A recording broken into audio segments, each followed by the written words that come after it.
Olá, pessoal, tudo bem? Hoje para mim é um dia muito especial, que esse convidado é muito especial. Ele não gosta que fale assim, né? Ele é uma pessoa assim muito generosa, muito humilde, mas ele tem um lugar bem cativo no meu coração. É o professor Paulo Henrique Pegas. Esse professor que me acompanhou na graduação, na pós-graduação, e hoje é meu colega de plenária de CRC. Tudo bem, Pegas? Ô, Dani, obrigado aí pelo carinho, pelo convite. Tudo bem, um convite mais do que especial, porque falar com você, né? A sua generosidade faz você falar assim, mas é muito gratificante pra gente, né? Ver o teu status atual, né? O teu desenvolvimento atual. Eu não digo nem desenvolvimento atual como empresária, como teu desenvolvimento atual como profissional, né? Como pessoa, como ser humano, como pessoa preocupada com o outro, em sempre fazer o bem. Então, aí quando eu vejo, mas o nosso percentual é muito pequeno, é ali imperceptível, uma parcelinha de zero ponto alguma coisinha, o mérito é todo teu, parabéns pelo teu trabalho, pelo teu sucesso, pelo podcast Dani aí, que eu já tenho acompanhado, tá muito divertido. Eu falei, eu queria participar. Quando você me chamou, eu falei, vou ter oportunidade, alegria. Alegria. Um prazer enorme estar aqui, tô muito feliz mesmo. Obrigada, querido, você tem um lugar cativo no meu coração para sempre. Você é carinhosa demais. E aí, lá na época da faculdade, eu lembro que eu já trabalhava um pouquinho em escritório de contabilidade, entendi um pouquinho, não era muito a minha área, mas eu era muito apaixonada por querer aprender a parte tributária, né? E naquela época era uma outra linguagem, uma outra roupagem. E aí você sempre, né, quando chegava na aula, dava logo o conteúdo, né? Porque a gente precisava ter o conteúdo e no final da aula você sempre abria para as perguntas, né? E, cara, eu bombardeava, né? O cara fazia 1 milhão, eu guardava minhas perguntas para o final, para também não atrapalhar a aula. E aprendi muito, né?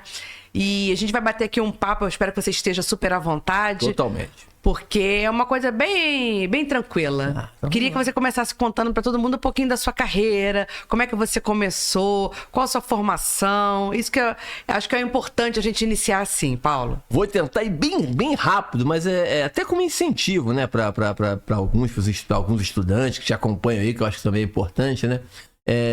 Eu entrei em contabilidade por acaso, não teve nenhuma coisa assim de alguém falar pra você, vai fazer contabilidade, um tio, um parente. Primeiro que não tinha ninguém da família na área contábil.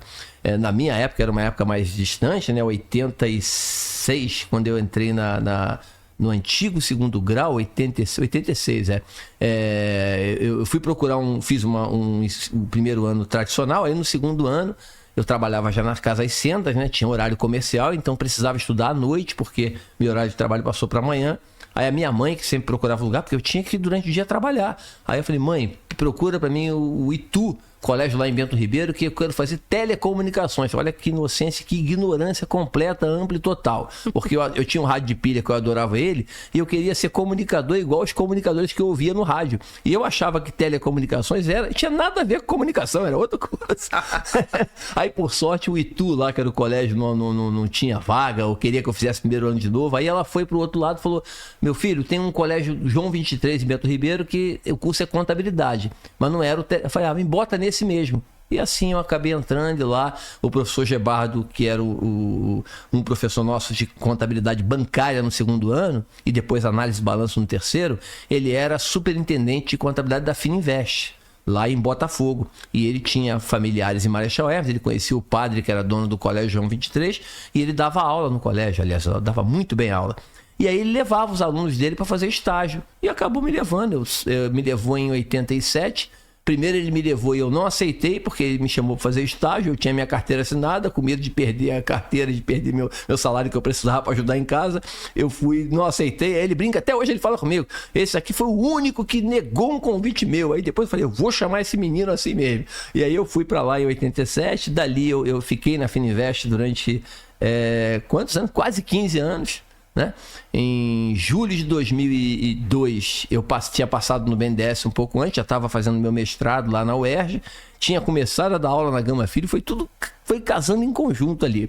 E aí eu fui pro BNDES, eu brinco que minha carteira, eu assinei minha carteira em junho de 83, à época com 14 anos, eu sou de 69, E desde então minha carteira só ficou 2 dias sem ser assinada. Está assinada até hoje, que o IBMEC ela está assinada. Fiquei 2 dias sem a carteira assinada. 6 e 7 de julho de 2002, porque eu saí na sexta da Fininvest. Na segunda-feira eu entrei no BNDES, que era o dia da apresentação lá. E aí fiquei no BNDES durante 19 anos, resolvi sair em 2020, tinha que ficar até 24, 25, mas podia sair um pouquinho antes.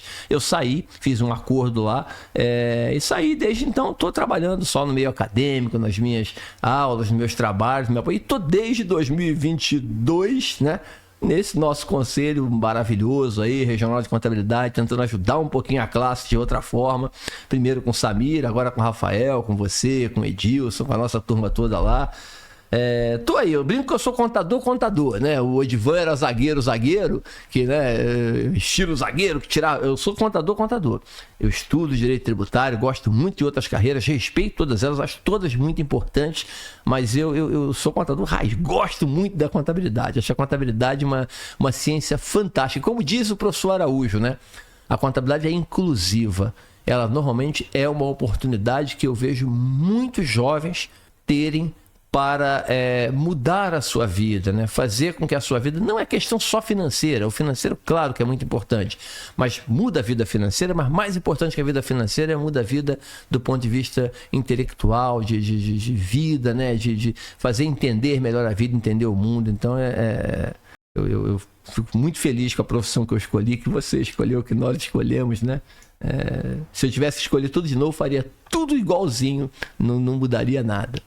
Mas a contabilidade tem um leque de opções, nossa, né? É porque as pessoas não param para pesquisar e estudar o que a contabilidade tem, caramba, né? Porque você pode seguir a área pública, pode seguir a área privada, você pode fazer auditoria, pode fazer perícia, pode seguir a área tributária, pode seguir departamento pessoal, legalização de empresa, tem um leque. A parte orçamentária tem informações fundamentais da contabilidade, precisa da contabilidade ali, muita coisa.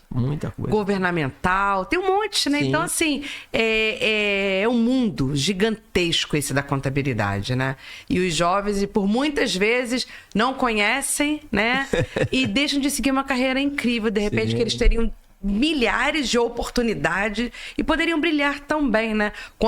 Tantos contadores nós conhecemos que são ótimos. Sim. Poxa, não é? Nossa, e vão se desenvolvendo cada vez mais. É interessante, você vai vendo as pessoas falando, caramba, como ele avançou, como ela avançou. É muito legal. Isso aí. É muito legal. Isso aí. Eu tenho uma menina que foi minha aluna, a Ana.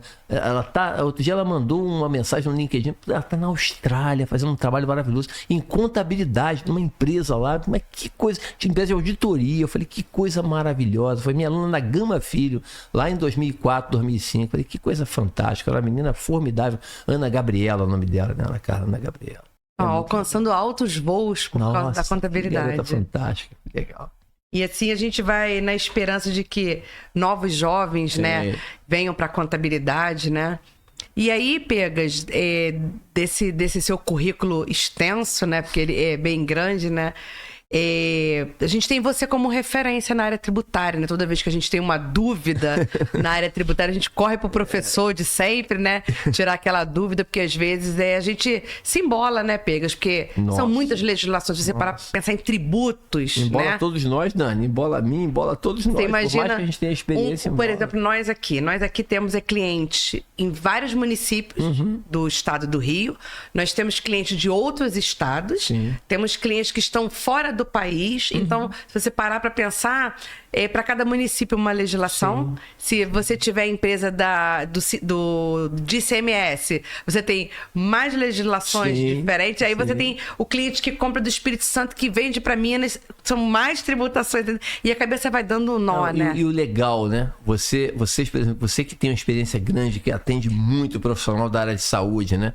E de maneira nenhuma fazendo comparação, a contabilidade e a medicina. Não, cada profissão tem a sua relevância, a sua importância, né? E uma não desmerece a outra. Mas fazendo uma analogia, se 3 pacientes forem ao médico com teoricamente o mesmo problema, o médico provavelmente vai receitar 3 caminhos diferentes para as 3 pessoas, né? Porque vai ver a história de cada um, a situação de cada um. Não é porque eles têm o mesmo problema, os 3 estão com gastroenterite. Não, para esse é um caminho, para esse é outro. Claro. E a empresa, a mesma coisa, né? Isso que você falou. Às vezes chegam 3 empresas para você dar um direcionamento, tomar uma decisão, orientá-las.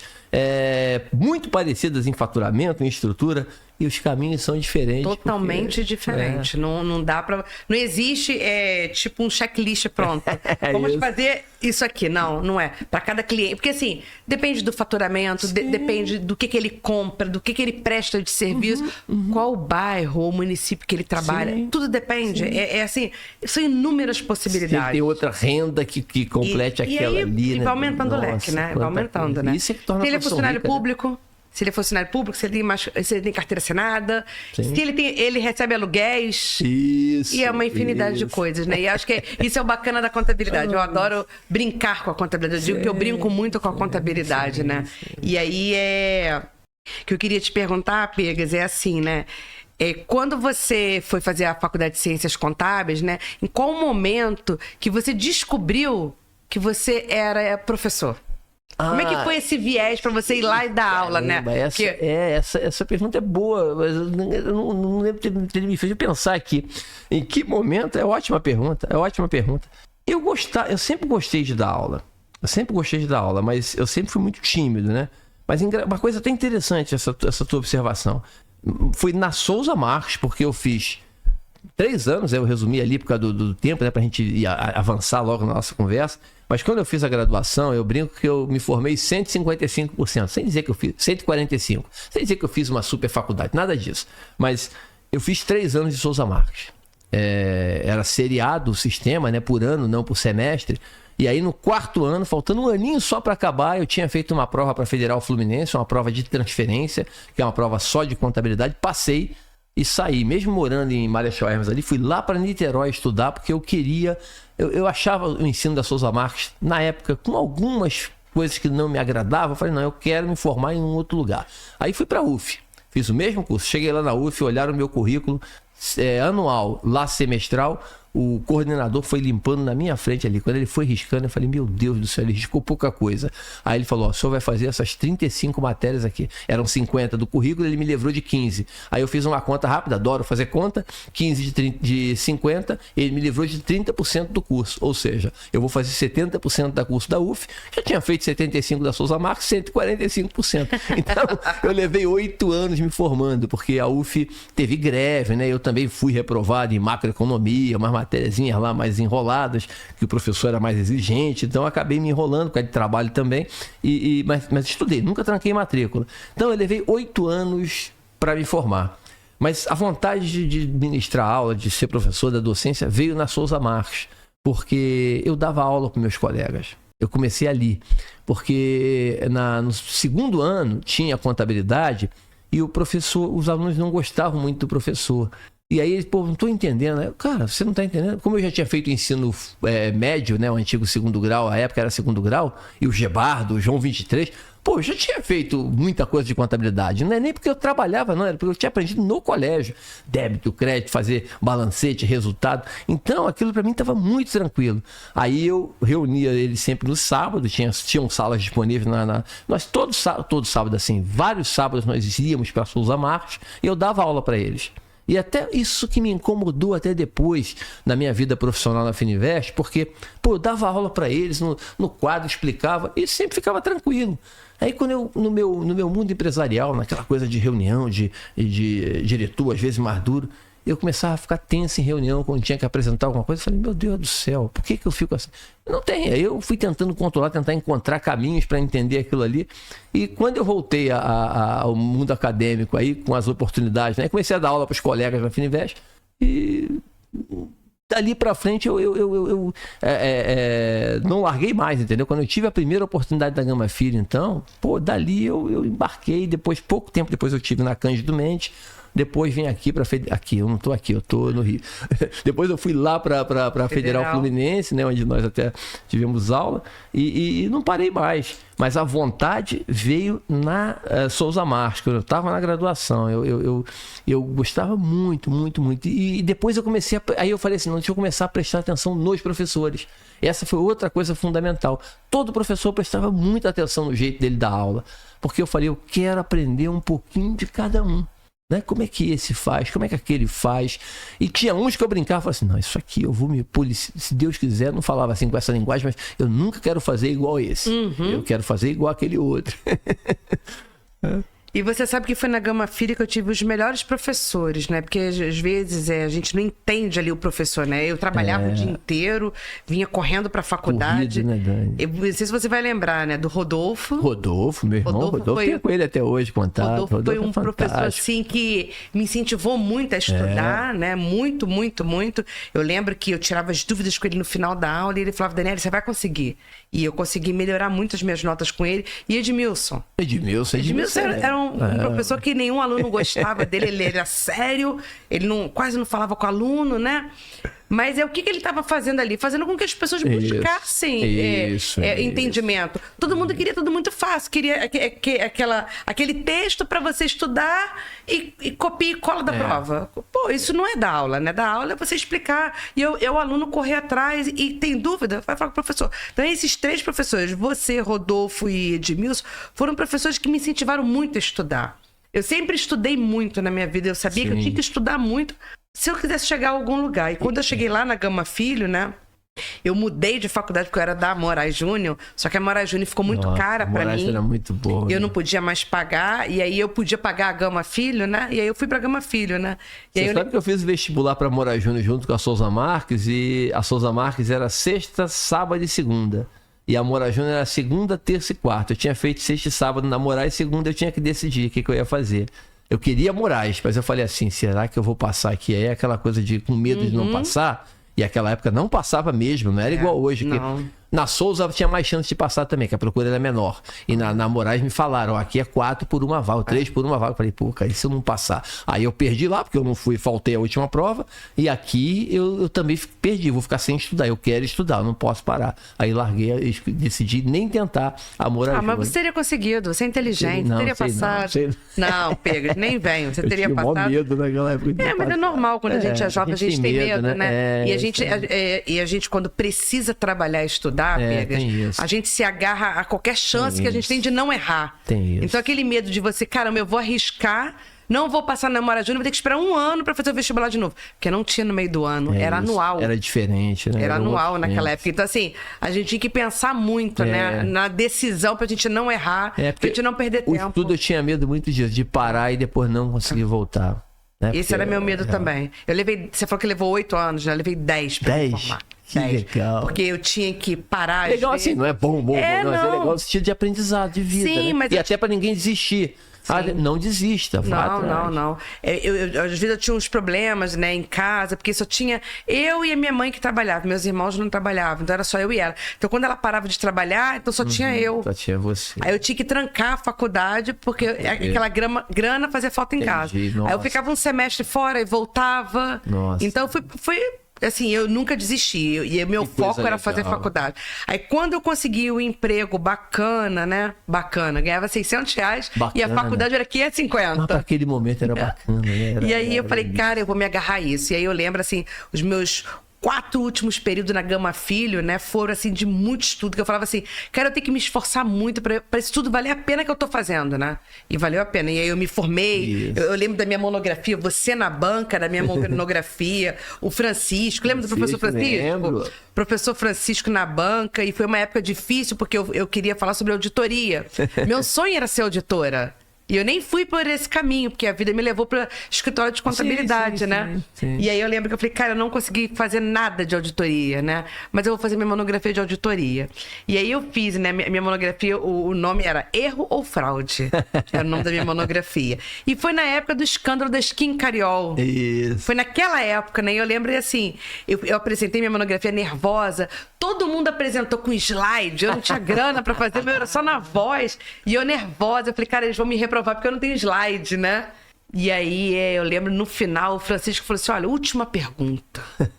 Sério, eu falei, caramba, eu me tremia, né? Ele, Skin Cariol, erro ou fraude? Aí eu falei, fraude. Ele, nota 10. Que legal. Eu passei com êxito ali na faculdade. Ali, naquele momento eu tive a certeza, assim, eu fiz as escolhas certas pra E minha dá uma vida. sensação boa, né, Dani? Dá. Quando você termina um trabalho que te consumiu energia demais, tempo, né, dedicação, ansiedade, que a gente é natural, e você depois terminou. Dá um alívio. Olha, um né? alívio. Eu lembro que na minha formatura, né? Minha família é muito pequena, então foi a minha mãe, né, os meus irmãos e a minha madrinha, que era contadora, né? Ela era responsável por tudo aquilo, porque quando eu era criança, que eu ia pro escritório com ela, eu ficava naquele mundo da contabilidade e eu queria participar daquele mundo, né? Então, assim, pra mim, naquele dia, foi um dos dias mais felizes da minha vida, né? Com toda a humildade, eu ter chegado ali com muito esforço, né? Mas você tá vendo que o Araújo fala e que eu, bato palma quando o Araújo fala isso, da transformação, como ela transforma e aquilo, né? Você já tocou nos pontos aí que eu achei tão legais, nesse sentido de pensar o seguinte, aquele emprego bacana, pouco 600, 500, a faculdade era aquele... Excelente, bacana. Era a tua vitória naquele momento. Mas era. E é a vitória de muita gente. Sabe que eu lutei muito por esse Sim. emprego? Porque quando eu cheguei lá, era trabalhar no hospital. Sim. Tinha que fazer exame de sangue. Sim. Aí deu que eu era anêmica. Não pode trabalhar no hospital porque é anêmica. Eu chorava, Meu Deus do céu. Ela falava pro médico assim, pelo amor de Deus, o senhor pode fazer alguma coisa por mim? Ele falou, posso. Vou te dar um mês, você vai comer fígado, que eu não gostava. É pesado, faz bem a saúde, mas é pesado. Beterraba e feijão. Eu falei, pode ser só feijão? Aí ele, não, tem que ser fígado. E aí minha mãe, tadinha, comprava fígado pra mim, fazia um fígado batido lá, tipo uma sopa, aquilo era ruim. Minha mãe falava assim, pelo seu emprego, eu comia aquilo ali, ó, sabe? Passou um mês, eu voltei lá, fiz outro exame de sangue. Aí eu falei, e aí ele? Aumentou muito pouco. Mas a sua chefe quer muito você e você tá empregado. Que legal, tá vendo? Olha, eu falei assim, Deus, Que muito legal, obrigada. que legal. Tudo na minha vida sempre foi assim, muito esforço. Nada foi assim fácil. E tudo era assim, você tem certeza que você quer isso? Porque se você quiser, tem que se empenhar muito. E valorizar as pequenas vitórias, porque a pessoa às vezes está numa situação que ela aí procura uma oportunidade, aí tem. Aí às vezes a gente já quer dar o salto. Quer dizer, você fala assim, pô, eu queria tanto jogar na primeira divisão do Campeonato Estadual do Rio de Janeiro, você consegue uma vaga no Madureira. Aí você está jogando no Madureira, já está pensando em ir pro Vasco. Não, fica ali, faz o melhor trabalho do mundo ali. Se um dia for, aí já fica pensando para lá. Não estou dizendo que é pecado. Não é pecado a pessoa querer avançar, querer ir para frente. Agora, valorize essas pequenas vitórias, porque senão, de repente, você vai acabar não saindo dali. E dali você vai ter encerrar o que você, teoricamente, tinha muito campo para avançar. Valoriza muito aquilo, faz o trabalho com maior qualidade. Aquilo, naquele momento, é a sua grande vitória. Gente, é o que você tem. É a sua grande eu vitória. lembro que eu agradecia todos os dias, né? Todos os dias eu chegava em casa, a primeira coisa que eu fazia, eu agradecia a Deus por tudo, ia lavar o meu uniforme, porque no dia seguinte eu tinha que usar aquele uniforme, né? Então, assim, como a contabilidade transforma a gente. Muito. Nossa. Eu olho para trás hoje, tenho orgulho da minha história, dos meus caminhos, né? Tenho orgulho de tudo que eu construí. Quando a gente vai fazer treinamento com os funcionários, eu faço muita questão de contar a nossa história. Sim. Todo final de ano a gente conta a minha história, a história do Carlos, a história da empresa. Para que as pessoas entendam que tudo que a gente tem aqui foi feito com muito amor, com muito carinho. Tijolo a tijolo. E passo a passo. Eu lembro que eu comecei no escritório pequenininho. E sem derrubar o tijolo de ninguém. De ninguém. Que é importante, né, cara? Eu lembro que eu comecei no escritório de 30 metros quadrados. Tinha uma sala com 2 funcionários. Comecei assim. Hoje, olha tudo que a gente construiu. Quantas pessoas a gente tem a oportunidade de empregar. Eu fico assim, sempre muito emocionada de saber quantas famílias a gente ajuda aqui. E sem precisar querer derrubar o outro. Pelo contrário.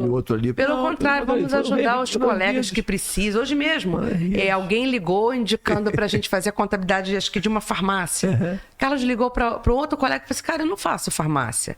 Eu quero indicar muito você. Você faz? Eu quero, faço. Então, estou te indicando. E falou para a pessoa, olha, eu não faço farmácia, não é nosso know-how aqui, né? Sim. Então, estou indicando um colega que é especialista nisso. Até para esse cliente não ter problemas, entende? Legal, né? Então, assim... Isso não é qualquer um que faz isso. Não temos vaidade nenhuma em relação a isso. Eu acho que tudo na vida vem disso, né? De você ser humilde, de você olhar o próximo, de você ajudar as pessoas, né? Porque quando você ajuda o próximo, você ajuda você. Isso aí. Você tocou na palavra agora humildade, até que o pessoal fala, muita gente me pergunta, né, em relação à docência. Eu queria começar a dar aula, você me ajuda? Eu ajudo, já ajudei algumas pessoas, já indiquei outras, Mas eu sempre fazia a seguinte pergunta, falei, você quer realmente dar aula? Você gosta de dar aula? Ou você quer para completar a tua renda, ou para ter uma... Porque não é pecado, não é problema. Eu só explico. Você tem que gostar muito. Porque eu não estou nem dizendo que não vale a pena financeiramente. Pode valer a pena. Agora, vai te exigir de tal forma que se você não gostar muito, você vai ficar um semestre, 2 anos e vai parar. E alguns não deu outra. Eu falei, a pessoa achou que não e não deu outra. Entrou e saiu rápido. Porque, e eu falo, você tem que... E também eu não falava isso para a pessoa, claro. Mas se você fala assim, a pessoa não é muito humilde. É aquela pessoa que... Porque humildade não adianta você tentar... Você pode melhorar. Você pode, né, fazer, inclusive, a análise ajuda muito para você se entender. Mas você não, uma pessoa que não é, por natureza, humilde, dificilmente ela vai ser. E não precisa ser subserviente. Não é aceitar tudo que o outro fala. Ser humilde não é isso. Ser humilde é primeiro reconhecer que você está sempre aprendendo. Está sempre aprendendo. Você não sabe mais do que ninguém. O que a gente sempre falava, até falava às vezes em sala isso. Falei, eu estou aqui dando aula porque o assunto é esse. Se a gente trocar alguns assuntos dentro da contabilidade, eu vou sentar aí. Isso. E vocês vão vir dar aula aqui, eu vou aprender. Então, é isso. Você tem sempre espaço para aprender, para desenvolver, até para modernizar, né, Dani? Você faz um trabalho aqui hoje igual ao que você fazia em 2018. Eu não quero nem voltar a 10 anos, não, a 20 anos, não. Antes da pandemia. De jeito nenhum. Adaptou completamente o trabalho. Completamente. Né? Não só por causa de legislação, não. Tudo. Pelo conjunto, pela tecnologia, por vários fatores. Exatamente. E já que você falou em mudanças, né? Vamos falar um pouco da tão falada reforma tributária que está amedrontando todo mundo, amedrontando os contadores, os empresários. Está todo mundo aí aguardando, né, essa virada de chave. São 3... Uma coisa interessante, já que você usou o termo, muito bem usado, são 3 viradas de chave. Né? Isso é muito importante. Primeiro acho que é legal falar rapidamente a essência da reforma tributária. Né? São 3 pilares de tributação que o Brasil vai precisar reformar para fazer a reforma ampla. O primeiro é patrimônio/renda, né? Principalmente renda, que é o lucro das empresas e a remuneração que as pessoas recebem. O segundo é o que seriam os encargos sociais e a folha de pagamento, né? Que é aquilo que você paga decorrente da remuneração que você atribui ao empregado, a pessoa que está trabalhando com você ali. E o momento, que é o que está em discussão no momento, em debate no momento, que é o consumo de bens e serviços. O consumo de bens, né, de mercadorias, de serviços, a reforma que foi... Isso aqui é outra coisa importante. Ela foi aprovada na Constituição, então ela já está aprovada na Emenda Constitucional 132. Aí a pessoa podia perguntar assim, né? Quem é mais do meio, né? Pô, tem que botar na Constituição a reforma tributária? O Brasil tem, e muitos outros países também fazem isso. Por que alguns países fazem isso? Não são todos. Talvez os mais desenvolvidos não fazem. Na Austrália não tem sistema tributário na Constituição, na Espanha tem menos, na Inglaterra tem quase nada. Por quê? Porque os países que são mais instáveis do ponto de vista político, eles têm ela toda na Constituição. Por quê? O próprio legislador, ele fala assim, eu não posso deixar para o prefeito, para o governador, para o presidente, liberdade muito grande para a Assembleia, para o Congresso, porque senão eles aumentam a alíquota se melhor lhes convier, ou eles diminuem se eleitoralmente valer a pena. Ali não é só a alíquota, eles aumentam, reduzem a tributação. Então eles limitam muita coisa, engessam. E aí o legislador não pode mexer demais. Uma coisa que eu acho que é muito importante, a emenda constitucional trava aumento de carga tributária. Trava mesmo. Não vai aumentar. Carga tributária sobre o consumo não vai aumentar.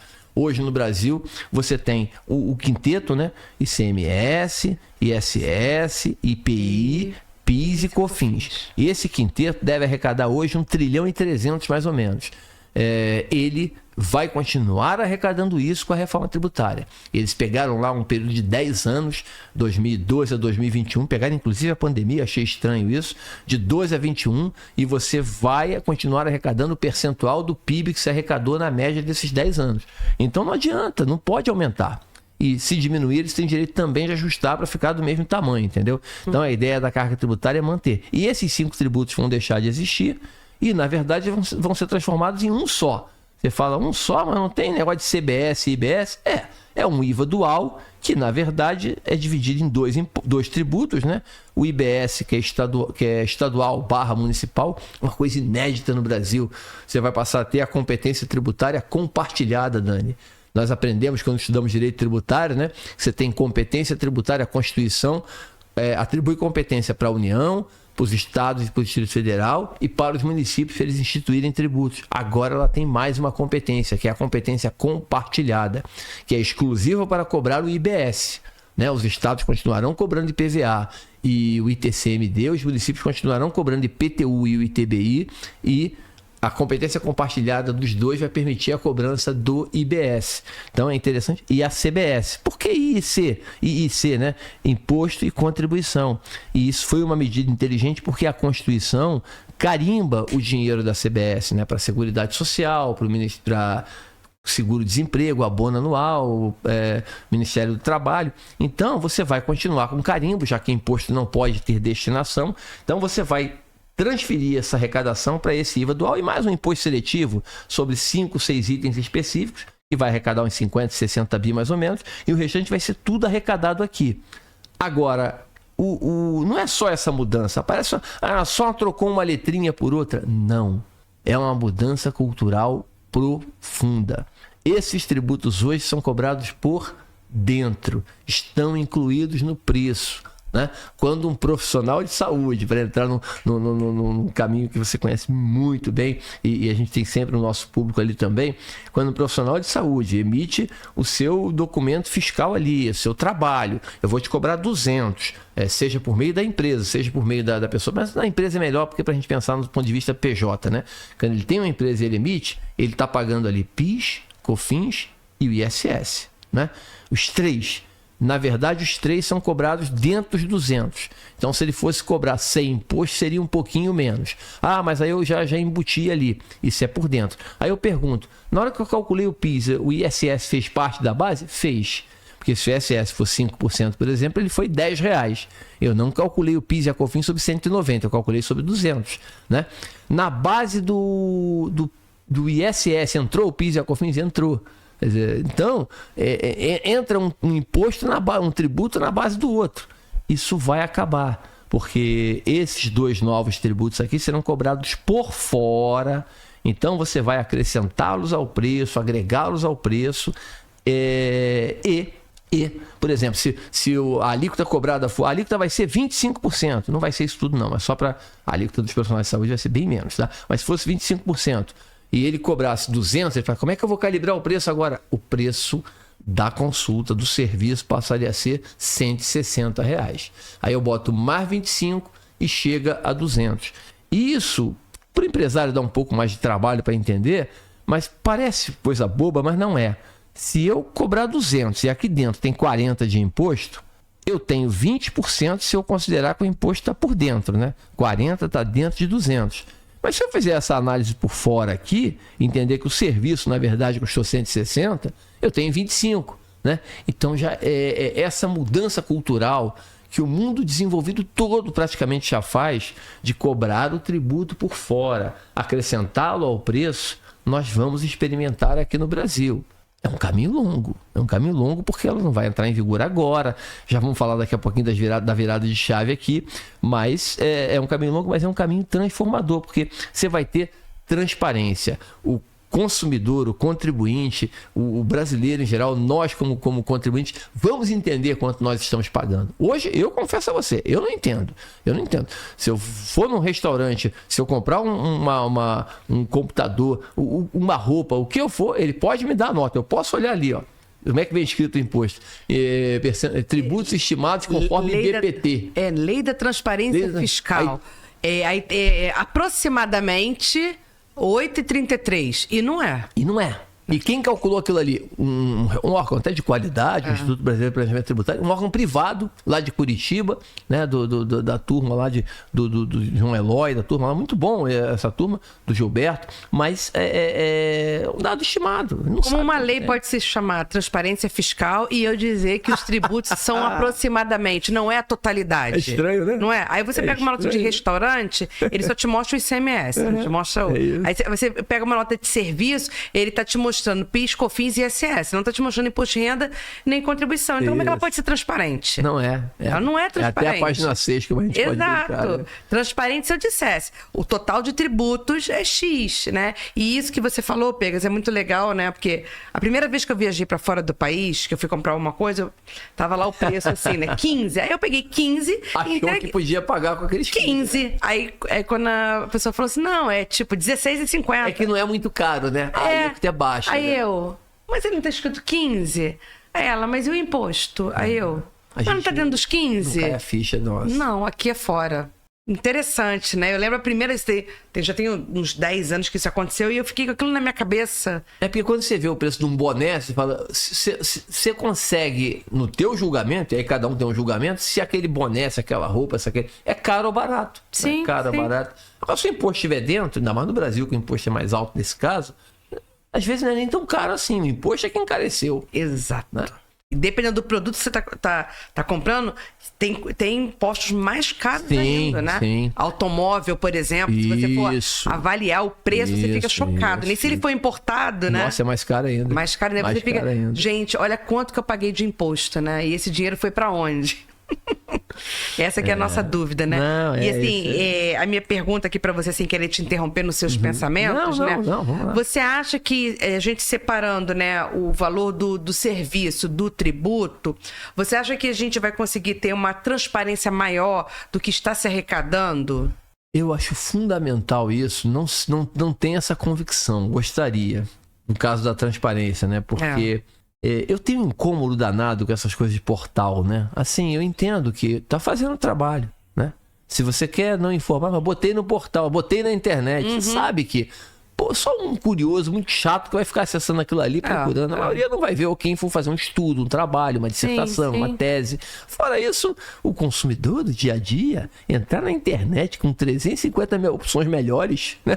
Podendo ver um filme, ver um vídeo, um clipe, ou jogar até, né? Eu vou entrar lá para ficar vendo quanto gastou, mas não quero saber, que se dane, gastou mal, gastou...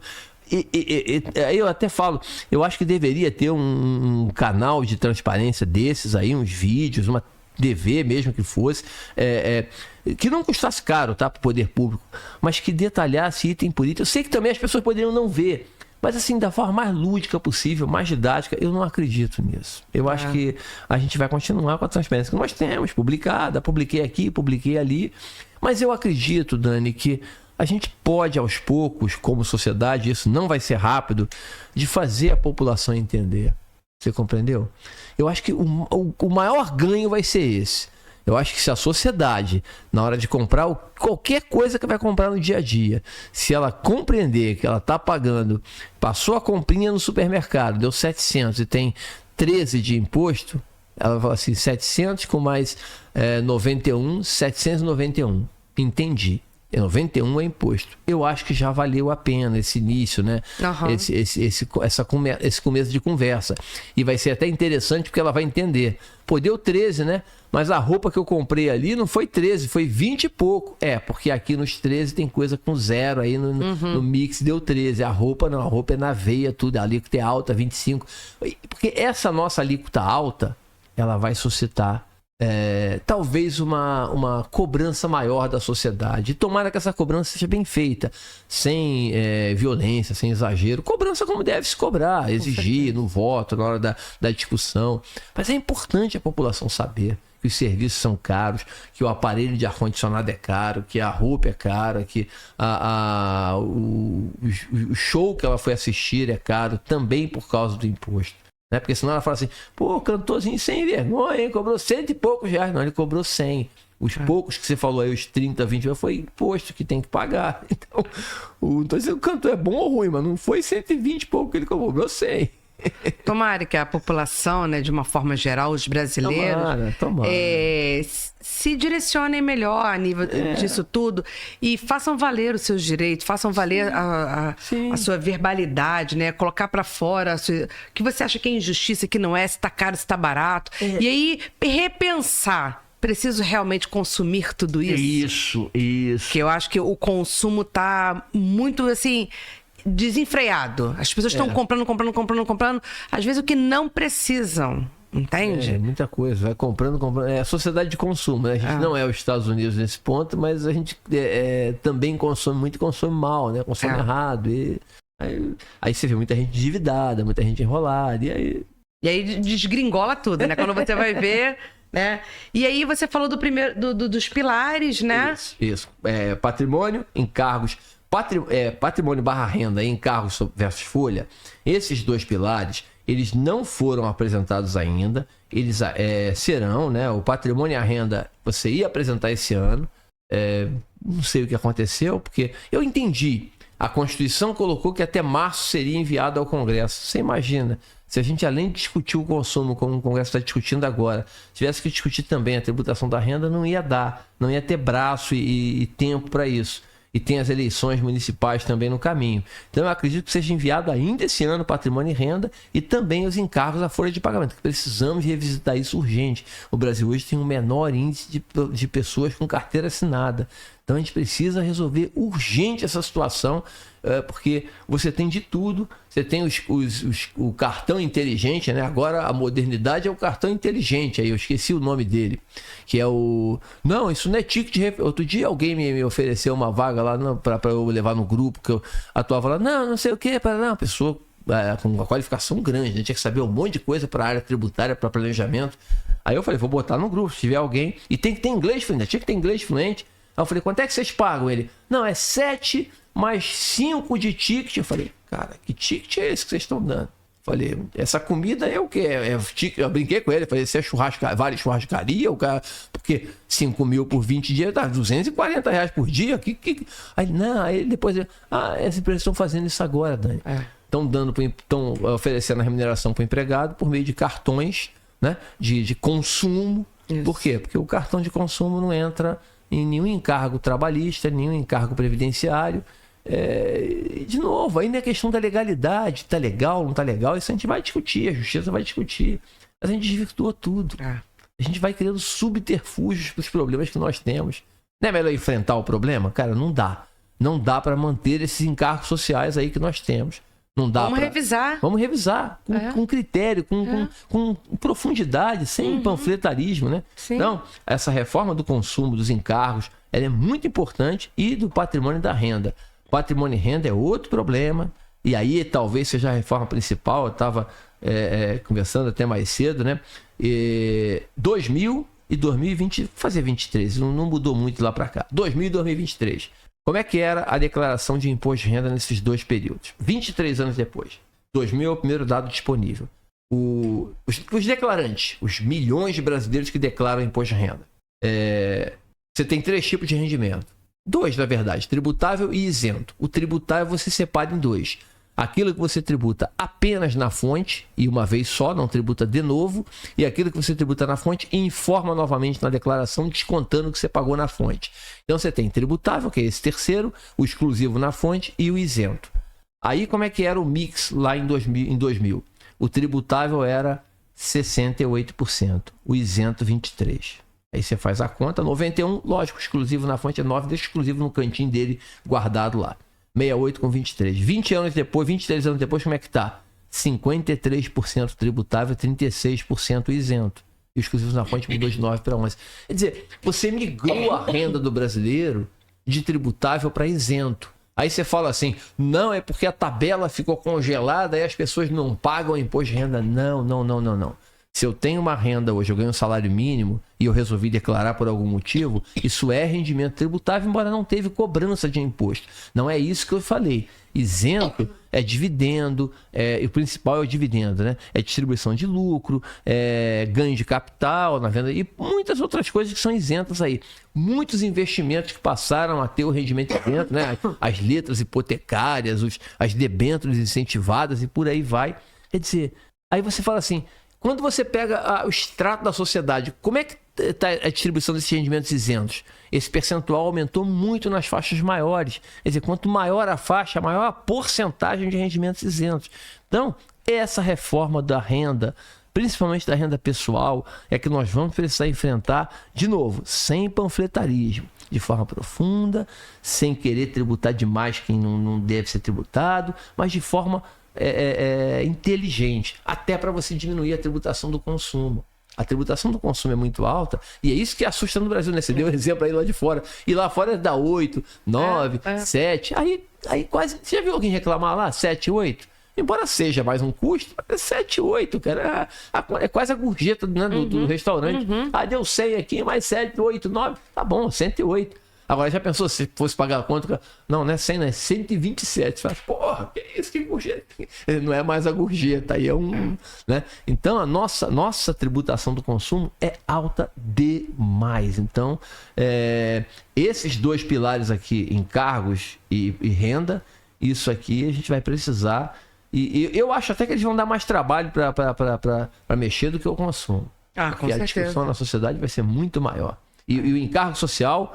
A gente tem que buscar o meio termo, o equilíbrio, né? Porque eu já vi radicalismo de tudo que é lado. Em palestra, uma vez eu estava tem Macaé, numa palestra aí, explicando, em 2017 isso. Aí quando eu falei dessas necessidades de revisitar encargo social, virou um aluno e falou, não deixou eu terminar.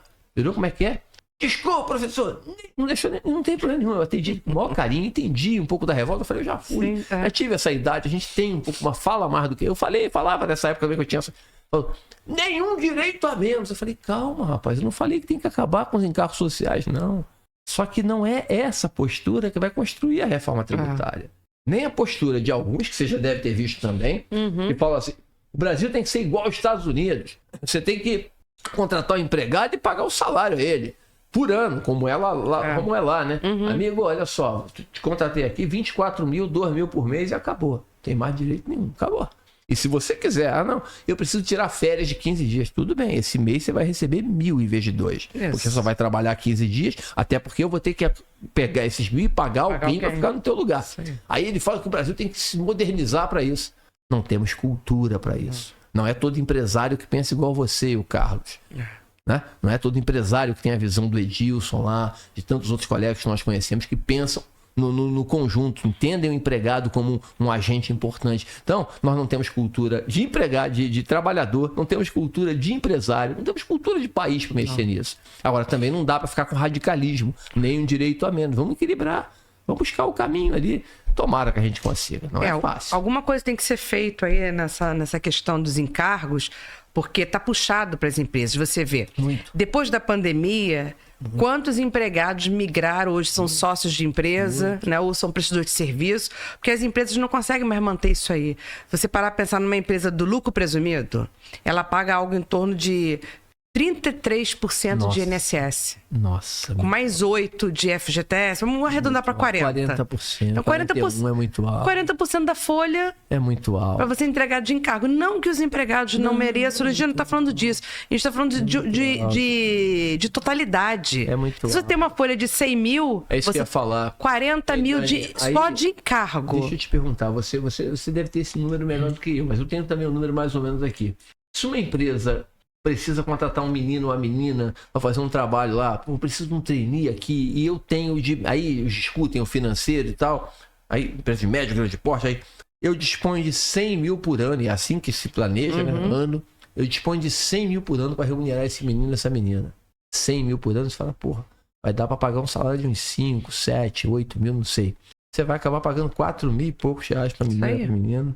Você tem 40% de encargo, você tem vale transporte, você tem ticket, né? O vale transporte hoje é assim... Repouso semanal, todas as coisas lá, muito o vale transporte hoje está muito caro pra gente. Sim, você para pra pensar, tá muito caro.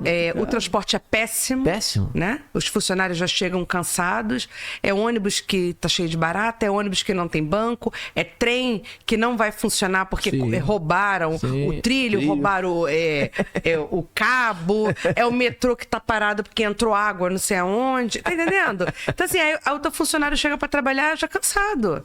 Né? E aí ele ganhou 4 e pouco, aí descontou um montão, 20% de INSS, imposto de renda, um monte de coisa. Aí, quer dizer, no final ele ficou com 3 mil e poucos reais por mês, deu 45, 50 no ano, com fundo de garantia, passou pouco mais de 50% e tu gastou 100 com ele. Exato. Aí, esse é o custo do Brasil. E aí o que as empresas fazem? Não contratam mais CLT. Né? Aí, ou o cara é MEI, ou o cara abre uma empresa com os colegas e presta serviço, ou ele vira sócio da empresa com 1% de capital. Você viu a estatística que acho que metade dos MEIs, ou 53, 52, exercem hoje atividades que seriam de empregados. De empregados. Não criaram MEI para isso? Não. Hoje mesmo eu estava explicando sobre isso, né? Chegou um contribuinte, ele é personal trainer. E ele falou assim, porque a minha atividade foi excluída. Mas eu já achei outra atividade lá para mim, professor particular. Meu Deus do céu. Aí eu falei, Aí o que ele queria, né? Ele tá devendo, queria regularizar o MEI e alterar a atividade. E na hora que a gente foi explicar, né? Tava eu e a Tamires, aí ele falou assim, não, porque inclusive quando vocês terminarem, eu quero mostrar um negócio para vocês aqui, o que o contador falou. Aí a Tamires explicou, quando ele foi abrir o celular, ele falou, então, eu falei, antes do senhor falar, cuidado com o que o senhor vai falar, porque somos contadoras. Aí ele olhou assim, né, assustado. Não, mas eu nem ia falar mal dele, não. Já deu uma adaptada. Não, porque ele falou que eu vou gastar R$1.200 com a junta comercial e vocês não falaram nada de junta. Aí foi quando a gente explicou, né? Olha, o que é o MEI, né? Microempreendedor individual. O governo criou essa modalidade para aquelas pessoas que não estavam legalizadas. Quem são essas pessoas? O pipoqueiro, o pintor. Faz bolo em casa. Aquela senhora que faz o bolo em casa, o docinho. Para ela ter o quê? Uma contribuição de INSS, para ela ter uma contribuição lá no ISS ou no ICMS, para ela, assim, fazer parte. O camelô, né? Que tá ali, fica registrado. O camelô tem máquina de cartão de crédito, como se ele não tem CNPJ, né? Então foi para isso que foi criado. Então a gente estava explicando, eu expliquei para ele, olha, profissões regulamentadas, né? Entenda que são profissões de nível superior. A pessoa fez faculdade. É profissão regulamentada. Ela tem que ter alvará, contrato social, CNPJ, pode ter endereço comercial ou não. Claro. Mas é por isso que o contador te orientou aqui. Está escrito aqui, trocar de categoria. É isso. Você vai sair do MEI, você vai ser uma ME, uma EPP. Sim. Mas é muito caro, porque isso, porque aquilo. Mas aqui já tem uma nova atividade para mim, professor particular. Aí eu te pergunto, né? Na profissão dele, ele vai faturar só 81 mil por ano? Não vai.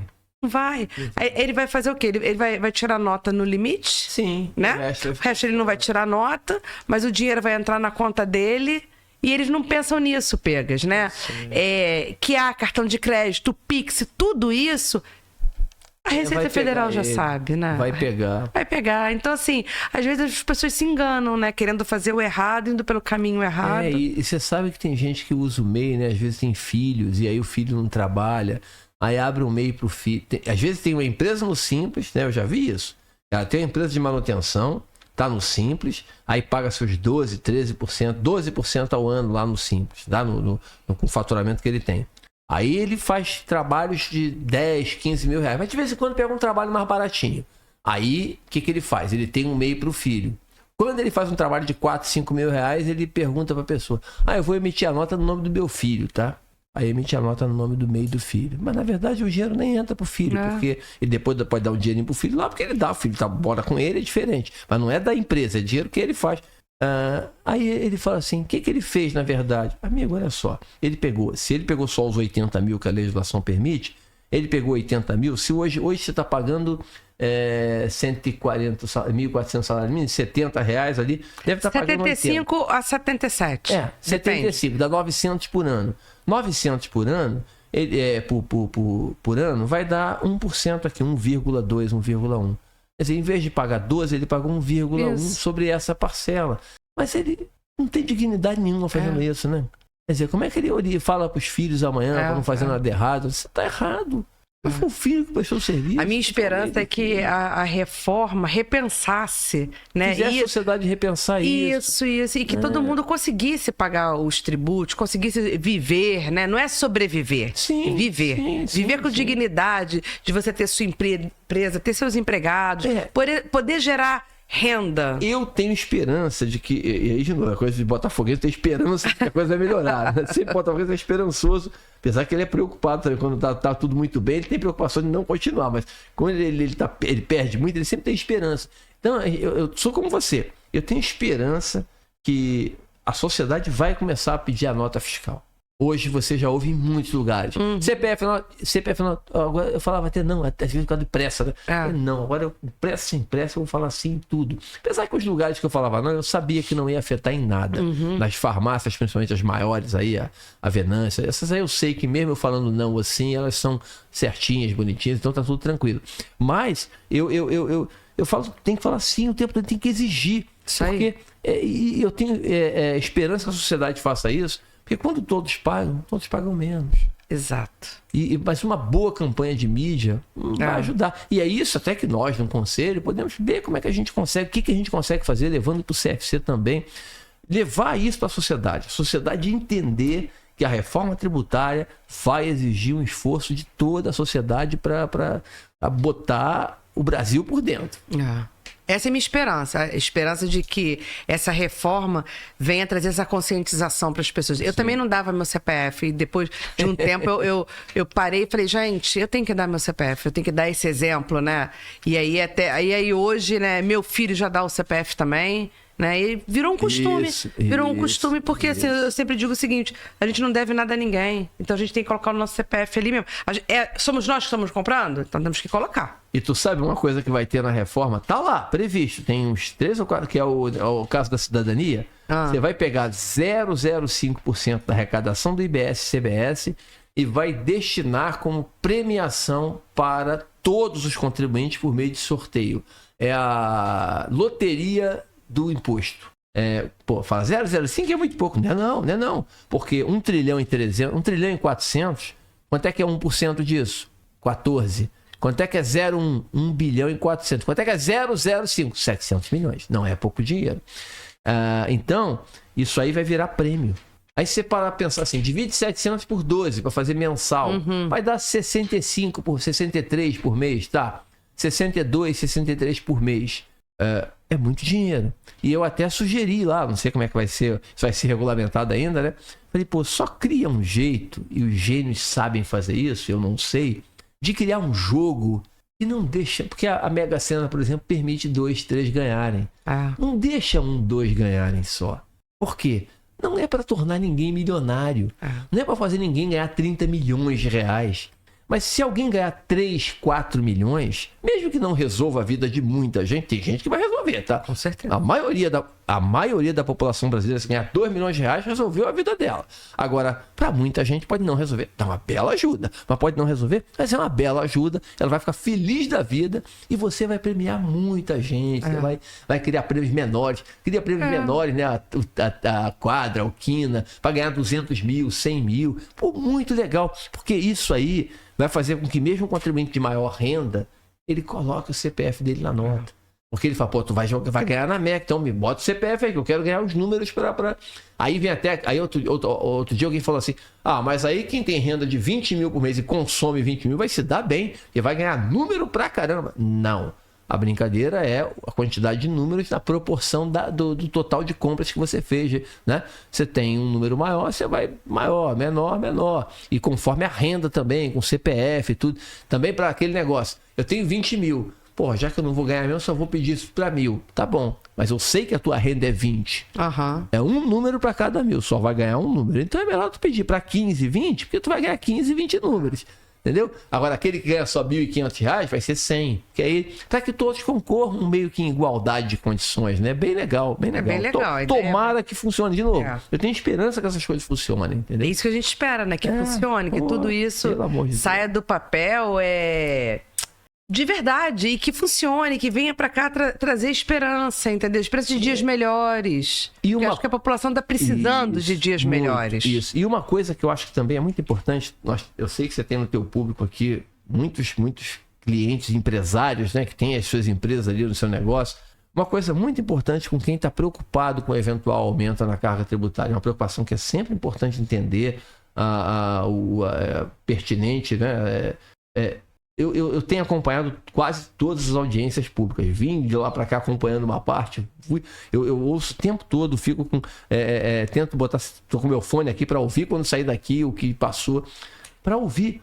Nunca uma reforma tributária foi tão amplamente debatida quanto essa. Toda a sociedade está lá. Essa semana foram os trabalhadores lá, a CUT, a CGT. Semana passada foram os empresários. Aí o representante do comércio, da indústria, do turismo. Então tá todo mundo, os médicos, tá todo mundo lá. Cada um faz o seu pedido. E aí você...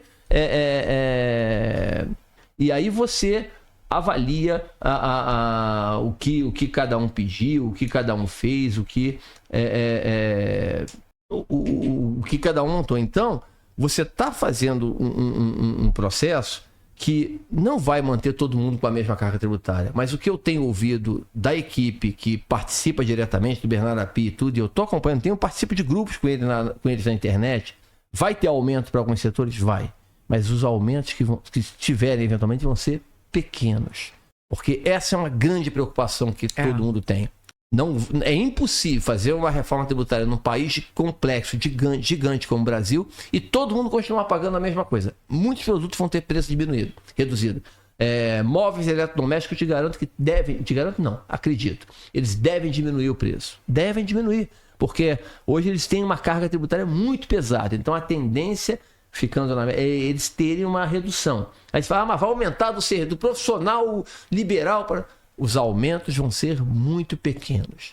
Aqueles que vão ter alinhamento, que eles nem estão chamando de aumento, alinhamento de alíquotas de percentual, vai ser muito pequeno. Como é impossível? Porque eles apostam no crescimento. Eles apostam no crescimento da base de contribuinte. Naquele PIB que está por fora, boa parte dele vir para dentro da economia e permitir que todos paguem menos. E, de novo, há uma grande preocupação que não ocorram aumentos substanciais em nenhum segmento econômico. Isso é muito importante. Se você tivesse que fazer assim, um panorama, né, um resumo, né, das empresas de prestação de serviços, né, um resumo assim, bem rápido, né, do que vai mudar? Qual é a previsão de mudar o quê? Bom, vamos lá. Primeiro, prestador de serviço no Simples, a princípio não muda nada, muda se ele quiser. O Simples ele vai poder escolher se ele continua no Simples para tudo, ou se ele se mantém no Simples apenas para a Previdência Social e o lucro, o Imposto de Renda, né, a CSLL, e ele paga o IVA dele por fora. Normalmente, o prestador de serviço tende a ficar no Simples para tudo, aquele que está no Simples hoje. O prestador de serviço que for tributado pelo lucro presumido, e aí a gente vai ter que separar. Eu sei que hoje o prestador de serviço do lucro presumido, ele mistura, ele junta imposto de renda, CSLL, PIS, COFINS e ISS num pacote só, porque ele entende a tributação dele total. Ele vai ter que separar o IRPJ e CSLL, e esse a gente vai ter que aguardar o que a reforma vai nos trazer. Tá? Agora, o PIS e a COFINS e o ISS, que hoje, se ele não tiver no uniprofissional, né, ele paga 8,65%, admitindo a alíquota máxima. Isso aqui, na verdade, varia de 5,65 a 8,65, né? Entre 2 e 5. Primeiro, 5,65, 8,65 é por dentro. 8,65 por fora, de cabeça eu não sei quanto dá, mas dá em torno de 9,5%. É por aí. Então, ele hoje já tem uma alíquota de 9,5%. Então, se ele cobrar 109,50, 9,50 é o tributo, R$100 é o, R$100 é o serviço dele. Ele vai passar a pagar, o prestador de serviços, em geral, ele vai passar a pagar 27%. Então, para o prestador que hoje paga 9,5% e vai passar a pagar 27%, é uma mudança significativa. Aumentou 200%. Não é verdade. Não vai aumentar 27% por uma conta simples, tá, Dani? Se eu tenho hoje 100, tá? E eu tenho 8,65, na verdade o que eu ia te cobrar sem imposto era 91,65. Tiro 8,35. Então é 27 sobre 91, não sobre 100. Aí já diminui um pouco, porque aí 27 vai dar 9 vezes 3, 27. E tem que fazer conta aqui. 9 vezes 3, 27, vai tirar 2,70, 24, vai dar R$24 mais ou menos. Vai para 115 esse serviço aqui, esse que eu te cobrava 100. Vai para 115. E aumentou bem. aumentou de 100 para 115, porque 91, o que interessa é o que o cliente paga. Eu não quero saber daí, vai por fora, porque o cliente paga. Eu cobrava 100, vou passar a cobrar 115. Você não vai precisar cobrar 115. 115 seria se você não tivesse crédito algum. Aí, mas eu não tenho crédito. Alguma coisa você tem. O que você tem que descobrir é o que você tem. Se você realmente só tem mão de obra, o meu imóvel é próprio, eu trabalho em casa, não tenho nenhuma despesa daí, aí não tem jeito. Agora, a energia elétrica você vai deduzir, eventualmente o aluguel, o material, quem usa material, né? Quem presta serviço, usa o material. O material que você usou, você pode deduzir. O próprio imobilizado que você compra, você pode deduzir. Hoje não pode. E quem pode na indústria lá, limitado em 48 meses do ICMS, PIS e COFINS, pode aproveitar até de imediato. Então, no lucro real só, né? Você vai ter crédito. Então, eu acredito que o prestador de serviços que está nos 27, esse vai ter aumento. Eu não sei o tamanho desse aumento. Ele pode não ser significativo. Pode ser bem menor do que muitos estão estimando aí. Porque tem o último ponto rapidinho. Se não tiver uma mexida... Retenção, né? Não, se tiver uma mexida no lucro presumido, vamos ver o que vai acontecer. A minha base do presumido hoje é quanto? É 100. A minha base do presumido, se não tiver nenhuma mexida, passa a ser 91. E hoje o ISS e o ICMS estão dentro da base do presumido. E a Justiça negou essa retirada recentemente. Negou para o ICMS, vai negar para o ISS agora, infelizmente. Agora eu tenho que pegar 91, porque eu não posso botar o IBS na base, é diferente, é por fora. Uma coisa é eu cobrar ele por dentro, outra coisa é eu querer por fora. Não, é o preço de venda mais o IBS. Não posso fazer isso. Então pode ser que tenha algum rebate na tributação sobre o lucro aqui. Não sei, vamos esperar a reforma do imposto de renda. Agora, vamos falar do profissional de saúde. O profissional de saúde que tem a sua empresa ali, que presta serviço de saúde dos mais diversos tipos, ele está abarcado hoje, né? Se for 27, 10,8%, que seria 40% da alíquota. Ele está numa tributação muito menor. Então, eu não posso te afirmar que ele vai pagar menos. Mas eu acredito que alguns... E aí, de novo, aquela brincadeira do médico, né? Alguns vão pagar menos, outros vão pagar mais. Aí vai depender do mix de gastos que ele tem aqui. Ele não precisa ter tanto gasto, não. Porque uma coisa é importante. Eu pago 40%. Mas se a conta de água e esgoto que eu tenho, se a minha internet, se a minha energia vieram a 27,5, a 27, o meu crédito é 27. O meu crédito não é os 10 porque eu pago 10. O crédito é o que eu paguei. Se a conta de água foi 10, mais 27, 12,70, meu crédito é 2,70. Então eu acredito, pelo conjunto da obra, que eu vou pagar menos do que esses 9,5 que eu pago hoje. Tomara. Não, eu acredito. Até o Carlos não acha, é um acho de acreditar, né? Logicamente que a gente vai precisar avaliar cada caso a caso. Mas eu vejo, de novo, eu estou falando apenas do PIS, COFINS e ISS. A gente depois tem que integrar isso com RPJ e CSLL. Mas PIS, COFINS e ISS, eu não vou dizer que eu não tenho dúvida, mas eu acredito que a maioria dos profissionais de saúde vão pagar menos. Saúde e educação. Porque educação é a mesma coisa. Embora essa semana eu escutei o representante, semana passada, não foi essa agora não, o representante do setor de educação no plenário lá no Senado reclamando disso aí. Aí o outro não reclamou, o outro elogiou. Eu falei, a minha percepção é que o que reclamou, ou alguém que mandou ele falar sem ter feito dever de casa, ou ele não sabe que saiu criticando, porque tinha criticado de qualquer maneira, eu não gosto do governo, não sei o que foi. Eu sei que o outro não, o outro só elogiou, porque... se você já paga hoje 865, você não paga, tudo bem, porque aí tem o ISS quando é uniprofissional, mas educação não tem. Você paga 865, que dá 9,5 por fora, e vai passar a pagar 10,8, ela está muito perto. Qualquer resíduozinho de crédito já empatou. E Dani, vamos pior dos mundos. É o pior dos mundos, não tem crédito nenhum. É um aumento? Não vou dizer que não é, mas é 1,3%. Vamos para 3 de 9, dá 15%. Tá bom, é um aumento de 15% na tributação. Mas é um aumento e ele não é... Eu estou falando o seguinte, não é isso que vai fazer você fechar a tua escola. Não. Fechei a minha escola por causa disso. Não foi isso. Desculpa, não foi isso. Não foi isso. Mas é assim mesmo, né? Eu acredito que esse que criticou, ele não sabe o que está falando. Ele Muitas criticou vezes, porque não. criticou. O papel dele ali é criticar, entendeu?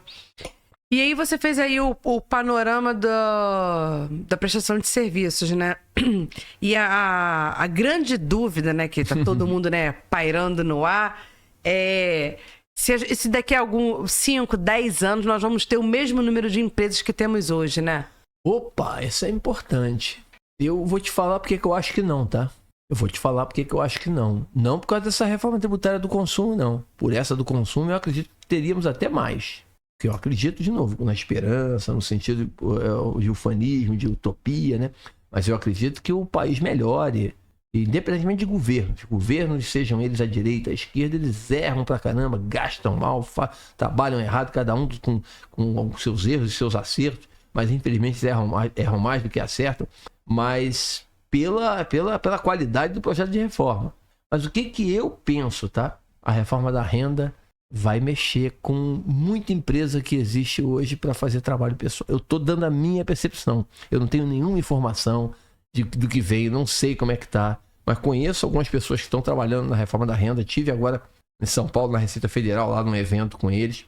Conheci o técnico da Receita que está na equipe do Bernardo Api, trabalhando exclusivamente para a reforma da renda. E pelo que eu ouvi dele, pelo que eu conheço, eles vão vir para pegar essas situações hoje, Dani, da pejotização, tudo que aconteceu e aquelas situações em que você não precisa de exercer a sua atividade empresarial por meio de a tua atividade profissional por meio de uma empresa, você não exerça. Eu vou dar um exemplo meu, para não falar de ninguém. Eu sou professor, dou aula em vários lugares de pós-graduação. Eu não posso trabalhar como pessoa física. Por quê? Se eu for contratado por uma empresa, chegar e falar assim, eu não tenho empresa, tá? Não tenho nota fiscal. Eu preciso que você me pague na pessoa física. Sabe o que alguns vão me dizer? Por mais que eu possa agregar ao curso, falar, professor, infelizmente eu peço desculpas a você, mas eu vou precisar desconsiderar o convite feito e vou ter que trazer outro professor. Porque eles não pagam a pessoa. Eles avisam, não pagamos a pessoa física. Por quê? Porque se eles me pagarem 100, eles vão ter que pagar encargo social.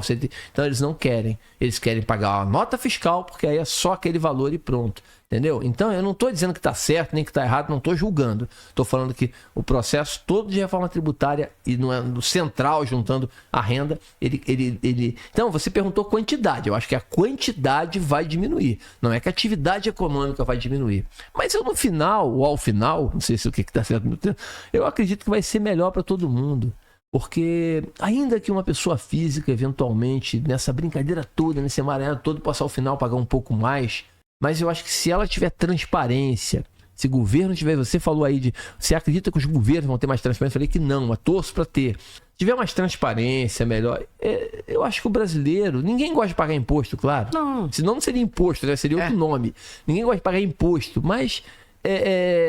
as pessoas entendendo o que pagam, por que pagam, e principalmente como o seu dinheiro está sendo utilizado, eu não sei. Eu vejo os países desenvolvidos, claro que eu não quero comparar o Brasil com Finlândia, com Dinamarca, com Suécia. Eu vejo essas pessoas falando com tranquilidade dos 50% que às vezes elas deixam lá a partir da renda elevada que elas têm. Falam com tranquilidade. Falam, não, eu pago com segurança, com tranquilidade. Tem um livro agora da Dinamarca, como é que é? É porque eu gosto da Dinamarca? Porque eu estou lendo lá, mas esqueci o título do livro. Porque eu amo a Dinamarca. O negócio da Dinamarca lá, de uma pessoa que foi morar lá e contando a história do país. Entende um pouco? E fala, a tributação aqui é pesada. Agora, todo dinamarquês fala com alegria do seu sistema tributário. Diz que paga com prazer, porque tudo que precisa do setor público funciona. Então, eu sempre digo isso aqui para os clientes, para os funcionários, né? Se todo o tributo que a gente pagasse voltasse, né? A gente pagaria até mais. Sim. Porque hoje a gente tem que pagar os tributos, né? Sim. A gente tem que pagar a nossa segurança, a escola dos nossos filhos, o plano de saúde. É isso, né? Tem que fazer tudo, porque então, se você paga, nada funciona. Você acaba pagando 2 vezes e nada funciona, entende? Então, a revolta do brasileiro, do empresário é essa, né? Eu pago tributo pra quê? Você passa, às vezes, um semáforo, tá enguiçado, tem ninguém ali, aí engarrafa tudo uma confusão. Você fala, meu Deus, cadê o setor público que não tá aqui? Isso aí. Né? E aí não tem meio de transporte. A gente não pode. A gente pode dar aula no CRC depois à noite? Não. Por quê? Porque não tem as pessoas segurança. têm medo de sair dali. Ninguém quer ir, Pegas. Ninguém quer ir ali à noite. Exato. Aí você vê, né? Então ninguém mais quer sair à noite. A gente lá em Niterói tem evitado sair de casa à noite. O que a gente faz agora? A gente vai... Ou as pessoas vêm pra nossa casa ou a gente vai pra casa das pessoas. E de Uber. A gente fica dentro da portaria do prédio. Quando o Uber chega, a gente dentro do prédio, a gente tenta ver se é o nosso carro pra gente poder sair, entrar rapidinho pra ir pra outro lugar. É complicado demais. Então, assim, é complicado. Então, assim, eu tenho certeza que se a gente pagasse 40%, 50% de tributo, mas nós tivéssemos boas escolas para os nossos filhos, segurança, saúde, né? Como acontece nesses lugares, né? E aí, assim, por isso que as pessoas pagam. E aqui a gente é revoltado por isso, né? E a minha esperança é que a reforma tributária mexa um pouco nessas coisas, entendeu? Traga um melhor ajuste para os encargos sociais, entendeu? Isso. Porque a gente, como empresário, possa pagar os encargos, mas que a gente saiba que a gente está pagando justo. Sim. Essa é a questão. Sim. O que é justo e o que não é justo. Sim, exato. E aí, de novo, né? A gente, tem colegas nossos, até no CRC lá, que tem um sistema S e tudo. Tudo isso tem que ser repensado. Eu não estou falando que tem que acabar, entenda. Mas tudo tem que ser repensado, porque tudo é carga tributária. Sim. Quando o lucro presumido tem que pagar 5,8 de sistema S, isso afeta o encargo social, isso é folha de pagamento. E aí, na pessoa física, quem tem folha na pessoa física, né? Esses S's aí é maior. Maior ainda. É maior. Nossa. E detalhe, na pessoa jurídica, se você manda seu funcionário embora, ele tem direito Não, desculpa. Na pessoa jurídica, o funcionário que está registrado na carteira tem direito ao PIS/abono. Na pessoa física, não tem. E o encargo da pessoa física é maior do que o outro. Meu Deus do céu. Olha que loucura. Por quê? Porque quando o legislador fez a legislação da pessoa física, ele esqueceu de colocar lá que esse funcionário iria ter direito ao PIS. E ele não tem. E às vezes a gente tem aqui um certo desconforto, entendeu? Sim. Porque o funcionário fala, mas eu deixo de ganhar o PIS. Entende? Assim, foi um erro da legislação. E esse legislador esse 14º salário, como se chama, ele faz uma falta danada, né? Sim. Ele ajuda. É isso que às vezes parasse pra perguntar hoje, né? A pessoa que tá lá responsável por essa parte do Ministério do Trabalho, será que ele sabe disso? Que o funcionário da pessoa física não recebe o PIS? Burocrata que não sabe. Não tem a menor ideia. Entende? Então, assim, a gente precisa entender que nosso país precisava de uma reforma geral, Pegas. Sim, uma reforma geral. Uma recalchutagem geral. Recalchutagem geral. E aí acho que ia levar uns 50 anos. E a gente nem vai estar mais aqui para ver tudo isso acontecer. Mas vamos contribuir com a nossa parte, né? Mas com o nosso apoio, nossa orientação, tudo que a gente pode, trabalho que você vem fazendo lá junto ao desenvolvimento profissional com o Edilson, lá um trabalho fantástico. Que a gente vem fazendo aí, né, nos nossos eventos, levando explicação nas comissões que você participa, dessas orientações do MEI, do IRPF, tentando levar informação para a sociedade, que a gente consiga fazer isso e botar conscientização nas pessoas. E que processos como esse que você faz aqui, que pudesse ser replicado para mais gente, mais pessoas. Tomara que a gente consiga. A gente vai finalizando, né, Pegas? Mas antes da gente finalizar, eu quero muito te fazer um pedido, né? Quero muito que você fale para os estudantes de ciências contábeis ou para aquele jovem que ainda não sabe que carreira seguir, né? Um conselho que você possa dar para quem está pensando aí em qual carreira seguir, ou eu tô fazendo aqui ciências contábeis, mas não sei se é isso que eu quero, né? É isso que você tem que querer, é isso que você tem que querer. Primeiro você que tá fazendo ciências contábeis e você que não tá fazendo, eu outro dia até brinquei e falei, cara, 2027, é logo ali, faltam 2 anos e meio, né? Estamos pertinho do final do mês de junho, né? Talvez alguns vejam depois, porque mas final do mês de junho, então tem 30 meses para entrar 2027. A contabilidade de 2027 ela vai ter pelo menos 3 situações que ela vai ter uma nova demonstração do resultado do exercício, a maneira com que a contabilidade se comunica com o empresário por meio de diversas informações, mas as principais são o balanço patrimonial, que mostra a estrutura patrimonial da empresa, e o resultado, que mostra o receitas menos despesas, lucro, prejuízo de um período, ano, semestre, mês, depende da periodicidade que a empresa escolher. Então teremos uma nova maneira de apresentar a demonstração do resultado, mais dinâmica, mais prática, mais direta, mostrando a operação, mostrando resultado oriundo de investimentos, de financiamentos. Bem interessante, está em desenvolvimento, vai ser debatido no Brasil durante esses 2 anos e meio, vai entrar em 27. O começo da reforma tributária, a primeira virada de chave da reforma tributária é em 31 de dezembro de 26 para janeiro de 2027. Eu brinco, Dani, o seguinte: se vocês, nossas famílias, não nos conhecemos, estamos didaticamente no mesmo restaurante, só eu e você, A e B. Aí, um Réveillon, dia 31 de dezembro de 2026. E você fala assim, tem uma praça ali, não no Rio de Janeiro, mas na cidade menor, pequena. Aí tem uma praça onde acontece a queima de fogos próximo ao restaurante. Estamos ali comemorando o Réveillon com a família toda, cada um com a sua família em mesas separadas. Aí sua família fala assim, não, nós queremos ir para a praça acompanhar a queima de fogos meia-noite, porque achamos muito legal. Aí fecha a conta pra gente, 11h40 da noite. Você vai pagar, o restaurante vai pagar PIS e COFINS por dentro, né? Porque 26 ainda tá em vigor. Aí eu não quero ver não, porque eu fico escutando daqui que a gente tem medo, a música aqui tá legal, ficar escutando a música aqui. Ok, aí eu fico, a minha família fica. Quando o garçom trouxer a conta meia-noite, meia-noite e 40, a minha conta já vai ser diferente da sua no sentido de tributo, porque o PIS e COFINS não existem mais, ali ele já foi embora, junto com o ano 26. Ele já vai cobrar a CBS por fora, já vai vir uma conta no formato diferente. Então é uma transformação em 27, que é a primeira virada de chave, que é a entrada em vigor da CBS. E a contabilidade teve aprovado, né? Nós participamos até juntos do evento lá no Conselho há alguns sábados. Teve aprovado pelo Conselho Nacional de Educação a nova diretriz curricular do curso de Ciências Contábeis. Então, em 2026, esse curso já terá que estar pronto nas instituições de ensino. Eu acredito que segundo semestre de 26 ele já entra em vigor, mas o 27 ali você já vai ter um curso novo. Certamente não passa de 27, sempre adia um pouquinho, mas certamente em 2027 já teremos um novo curso de Ciências Contábeis. Também a gente espera, né? Mais dinâmico, mais prático, mais moderno, com mais tecnologia integrada. Então, nós temos muita coisa interessante. E aquele negócio, né? O professor Ariovaldo tem uma frase muito interessante que é a seguinte: você quer conhecer uma empresa, pega a contabilidade dela. Lógico, você pode perguntar ao dono da empresa, ele conhece, ele vai falar. Mas se você olhar a contabilidade, interpretá-la pelo balanço, pelo resultado, você entende o que a empresa faz, qual é a sua atividade, como é que é a sua estrutura, o seu ambiente de negócio. Então, não há lugar melhor para você entender as empresas e o país que não a contabilidade. É a ciência fantástica, é o que a gente sempre fala. Qual a ciência pensa duas vezes ao mesmo tempo, simultaneamente? Ativo, passivo, débito, crédito, origens, aplicações, entrada, saída, receita, despesa, a contabilidade.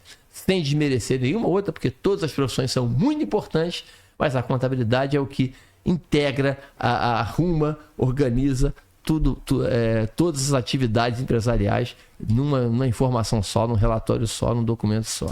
Então, você que está começando a estudar contabilidade, não desiste. Se está um pouquinho difícil, pode ser um momento, pode ser uma matéria, pode ser, às vezes, um ponto um pouco mais complexo, mas e hoje em dia está muito menos difícil do que no passado. Eu não vou dizer mais fácil, mas menos difícil do que no passado. No passado a gente tinha mais dificuldade, tinha que ir a uma biblioteca pública para procurar um livro impresso, pedido, nem sempre eles liberavam, emprestado. Hoje não, hoje, graças a Deus, a informação está toda disponível aí. Agora, procure os melhores canais, porque infelizmente tem muita informação qualificada e sem a mesma qualificação. Procure os melhores canais, tipo o podcast da Dani aqui. Procure o lugar qualificado para você obter a sua informação e vamos em frente, que tem muita coisa para avançar, para modernizar, para melhorar a carreira, e você pode aprender a entender a ciência contábil e amanhã sugerir, melhorar, renová-la. Né? Fechou com chave de ouro, hein, Pegas? Alegria. Obrigado, meu amor. Alegria. Adorei essa conversa nossa aqui. Muito obrigado mais uma vez pelo convite. Parabéns pelo maravilhoso trabalho. Já te falei isso em outros momentos. Pelo maravilhoso trabalho. Não só que você faz aqui eu sei que você já faz há muito tempo, mas que você tem feito de forma mais direta, mais intensa no CRC agora, embora você também já estivesse fazendo há algum tempo esse trabalho. Parabéns. Obrigada, querido. Espero que vocês tenham gostado. Eu adorei estar aqui com ele, que mora no meu coração, meu mestre, né? Um guru, uma pessoa assim incrível. Quero agradecer a todos vocês. E se tiverem dúvidas, coloquem aqui as dúvidas que depois o professor responde. Sim. Né, professor? Sim, certamente. Podem colocar o que quiser aí, que a gente tem que contar o tempo todo, né, Dani? Lógico que eu vou responder. Então, pessoal, um beijo para vocês. Professor, mais uma vez, muito obrigada. Alegria. Abraço. Muito obrigada por tudo. Sucesso para você sempre. Obrigado. E até a próxima, pessoal. Tchau.